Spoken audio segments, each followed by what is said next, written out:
हाँ, नमस्कार साथियों, मैं राकेश सिंधारकर अपने YouTube चैनल पर आपका पुनः स्वागत करता हूँ। साथियों, जैसा कि आप जानते हैं कि कल 19 जनवरी को हमारे पूरे मध्य प्रदेश में शासकीय विद्यालयों में अध्ययनरत कक्षा 2 से 8 तक के समस्त विद्यार्थियों का ओलंपियाड टेस्ट होने वाला है। इसके संबंध में हमने पहले वीडियो में बहुत सारे निर्देश आपके साथ शेयर किए थे। अभी जैसा कि शिक्षकों से मिलने पर मुझे जानकारी मिली कि कुछ अभी भ्रम की स्थिति बनी हुई है, इसलिए जिला शिक्षा केंद्र के निर्देश पर मैं आपके साथ में ये निर्देश साझा कर रहा हूँ। मैंने आपको पिछले वीडियो में भी बताया था कि राज्य शिक्षा केंद्र का पत्र क्रमांक 5725 3 अक्टूबर 2022 का और एक पत्र क्रमांक 69 जो 12 जनवरी 2023 में जारी हुआ है। इससे संबंधित निर्देश मैंने आपको साथ शेयर किए थे। अभी 16 जनवरी को राज्य की हमारी वीसी हुई है और 17 तारीख को जिला शिक्षा केंद्र कटनी में बैठक हुई है। उसके आधार पर जो नवीन निर्देश है वो मैं आपके साथ साझा कर रहा हूँ। जैसा आप सभी जानते हैं कि हमारा प्रत्येक जनशिक्षा केंद्र परीक्षा का केंद्र है और हमारे जनशिक्षा केंद्र प्रभारी जो है परीक्षा केंद्र अध्यक्ष है। परीक्षा केंद्र में यानी जनशिक्षा केंद्र में 1.5 घंटे पूर्व प्रश्न पत्र और OMR शीट का बंडल उपलब्ध कराना ये BRC की जिम्मेदारी है और वो जन शिक्षकों से कोऑर्डिनेट करके ये काम कर लेंगे।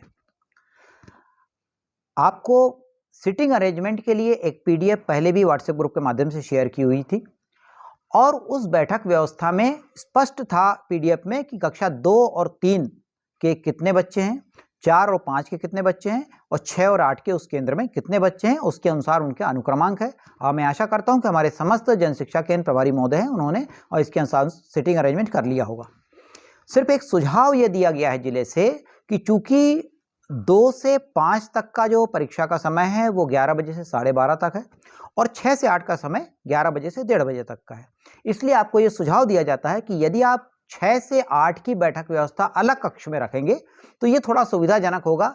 अन्यथा क्या होगा कि 12:30 बजे प्राइमरी वालों का वो छूट जाएगा, मिडिल वाले करते रहेंगे, एक थोड़ा सा अव्यवस्था बन सकती है। इसलिए यदि आप संभव हो तो 6 से 8 के बच्चों की बैठक व्यवस्था अलग कक्ष में रखेंगे तो बेहतर होगा। ये मात्र सुझाव है। इसके बाद में परीक्षा समाप्त होने के बाद में केंद्र जो पर्यवेक्षक है वो 10:30 से 11 का समय उनके लिए बहुत महत्वपूर्ण है। OMR शीट की प्रविष्टियां उनको करना है, समझिए मैं बता चुका हूं आपको। परीक्षा उपरांत जो काम करना है उसमें थोड़ा सा भ्रम की स्थिति थी, इसलिए मैं आपको फिर स्पष्ट कर दे रहा हूं। राज्य के स्पष्ट निर्देश है, चूंकि कक्षा 2 और 3 का एक ही पेपर है, इसलिए परीक्षा के बाद में प्रश्न पत्र तो बच्चे घर ले जाएंगे। 2 और 3 का OMR शीट का एक बंडल बनेगा और उसको एक लिफाफे में रखा जाएगा।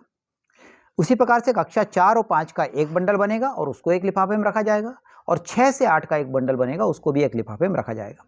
इस प्रकार से प्रत्येक परीक्षा केंद्र में 3 लिफाफे तैयार हो जाएंगे, एक कक्षा 2 और 3, एक कक्षा 4 और 5 और एक कक्षा 6 से 8।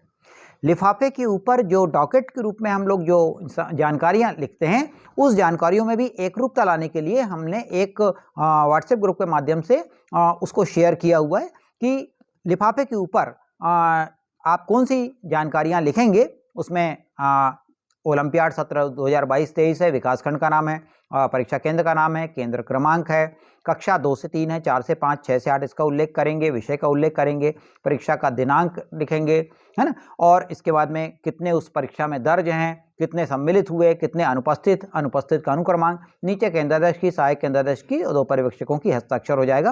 और इस प्रकार का ये डॉक्यूमेंट हमने आपको व्हाट्सएप ग्रुप के माध्यम से शेयर किया हुआ है। ये तीनों लिफाफे में अलग अलग होगा। इसके बाद में आपको जो उपस्थिति पत्रक है उस उपस्थिति पत्रक का भी एक लिफाफा बनेगा। इसलिए इस प्रकार से पूरे जो जितने भी परीक्षा केंद्र हैं वहां पर 4 लिफाफे तैयार हो जाएंगे। कौन से 4 लिफाफे? एक लिफाफे में कक्षा 2 और 3 की OMR शीट, दूसरे में 4 और 5 की, तीसरे में 6 से 8 की और चौथा उपस्थिति पत्रक। इन चारों लिफाफों को आप एक सफेद रंग की थैली में, कई शिक्षक हमसे पूछ रहे थे कि थैली का रंग को लेकर थोड़ा सा भ्रम था। राज्य के निर्देश में रंग का उल्लेख नहीं है, पर चूंकि जिले के निर्देश पर मैं ये बात कर रहा हूं क्योंकि एक रूपता रहनी चाहिए, इसलिए सभी लोग सफेद रंग की थैली बनवाएं।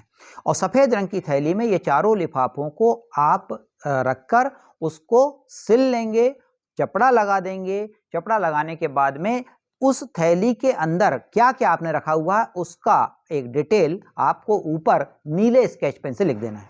ध्यान रहेगा, सफ़ेद थैली सभी परीक्षा केंद्रों की होगी और सफ़ेद थैली के ऊपर नीले स्केच पेन से उसके अंदर रखी हुई सामग्री का क्या होगा, विवरण होगा। इतनी चीज़ें आपको करना है और ये संकलन केंद्र में पहुंचेंगे। तो चूंकि बीआरसी को निर्देश दिए गए हैं कि अपने समस्त ब्लॉक का जितने भी परीक्षा केंद्रों का लिफाफा है, थैली जो है वो वहाँ जमा करना है। तो जन शिक्षक, चूंकि हमने प्रत्येक जन शिक्षक को एक परीक्षा केंद्र में एक सहायक केंद्राधीश के रूप में नियुक्त किया हुआ है, तो वो जन शिक्षक की जिम्मेदारी होगी कि वो बीआरसी तक वो थैली पहुंचा दे और इस प्रकार से बीआरसी संकलन केंद्र यानी उत्कृष्ट विद्यालय में उसको रख देंगे। तो मैं समझता हूं कि अब ओलंपियाड परीक्षा को लेकर किसी प्रकार का कोई भ्रम नहीं होगा। एक बहुत महत्वपूर्ण बात जो बार बार राज्य से बताई जा रही है, जिले से बताई जा रही है, हमको 100% बच्चों की सहभागिता सुनिश्चित करना है।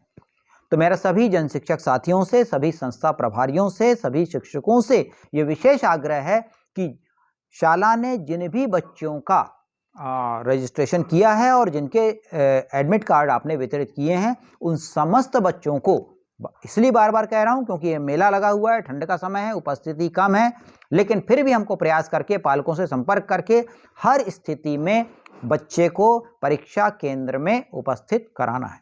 तो कल होने वाली ओलंपियाड परीक्षा के लिए आप सभी को बहुत बहुत शुभकामनाएं। नमस्कार।